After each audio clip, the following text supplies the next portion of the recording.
you lined up all the blood vessels in your body, they'd be 95,000 kilometers long.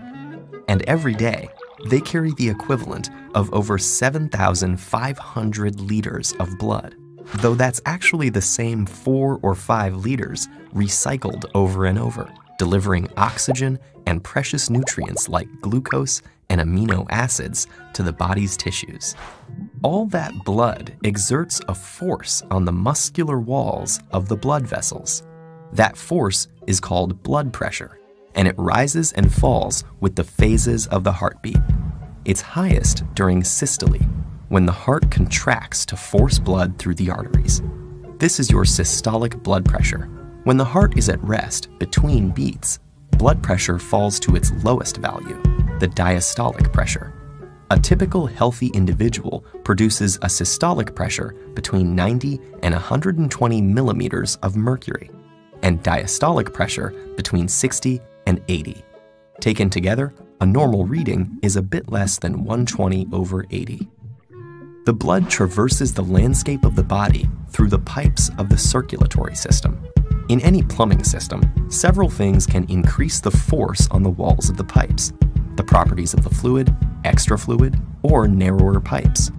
So if the blood thickens, a higher pressure is needed to push it, so the heart will pump harder.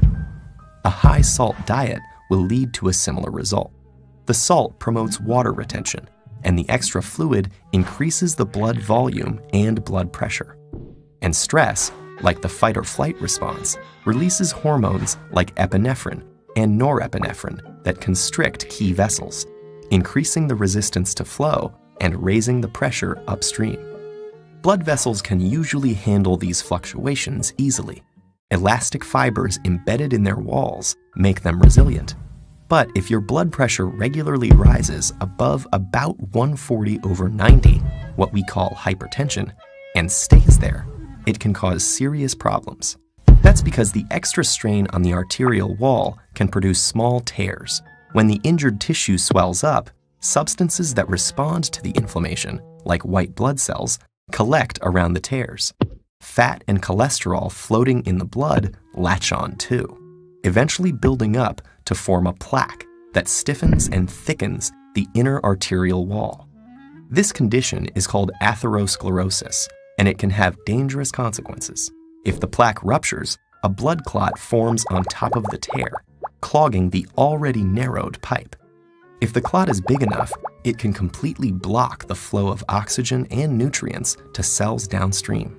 In vessels that feed the heart, that will cause a heart attack when oxygen-deprived cardiac muscle cells start to die. If the clot cuts off blood flow to the brain, it causes a stroke. Dangerously clogged blood vessels can be widened by a procedure called an angioplasty. There, doctors thread a wire through the vessel to the obstructed site, and then pass a deflated balloon catheter over the wire.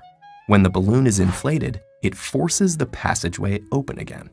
Sometimes a rigid tube called a stent is placed in the vessel to help hold it open, letting the blood flow freely to replenish the oxygen-starved cells downstream. Staying flexible under pressure is a tough job for arteries. The fluid they pump is composed of substances that can get sticky and clog them. And your typical healthy heart beats about 70 times a minute, and at least 2.5 billion times during an average lifetime. That may sound like an insurmountable amount of pressure, but don't worry, your arteries are well suited for the challenge.